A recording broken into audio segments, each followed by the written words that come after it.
Ito ang GMA Regional TV News.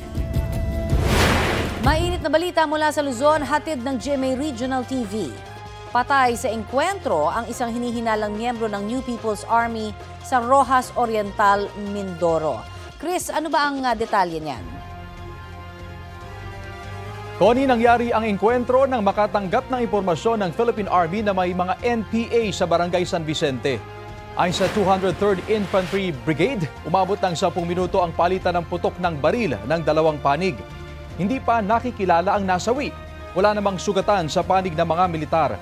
Nakuha sa lugar ng engkwentro ang isang baril, 2 magazine ng baril at medical kit. Sumiklab naman ang sunog sa isang bahay dito sa Dagupan, Pangasinan. Sa video, kita ang mga residente na nagtutulungan para maapula ang sunog sa Barangay Maluwad. Dumating din ang mga bumbero at naapula ang sunog matapos ang 1 oras. Umabot sa 300,000 piso ang halaga ng pinsala. Wala namang nadamay na katabing bahay o nasugatan sa insidente. Naabutan ng news team ang nagpakilalang may-ari ng bahay. Inamin niyang siya ang nanunog ng bahay dahil umano sa kalasingan. Nasa kustodiya na siya ng pulisya at maharap sa kaukulang reklamo. Wala pa siyang pahayag. Ito ang GMA Regional TV News.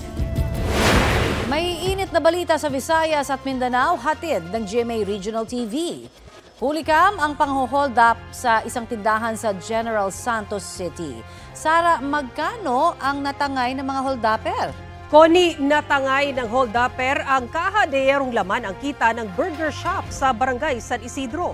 Sa CCTV, makikita na naka-duty nitong Lunes ang 2 babaeng empleyado ng tindahan. Lumapit ang isang lalaking nakatakip ang mukha at may tinatakpan din ng panyo sa kamay. Pinilit niya ang mga tindera na ibigay ang kinita ng burger shop. Sa takot, tumalima ang isa at iniabot ang kahadeyero na may lamang aabot daw sa 10,000 piso. May person of interest na raw ang pulisya. Kabilang sa inaalam nila kung totoong armas ang dala ng hold-upper. Makikipagtulungan daw ang may-ari ng burger shop sa investigasyon. Kinukuha pa ang kanyang pahayag.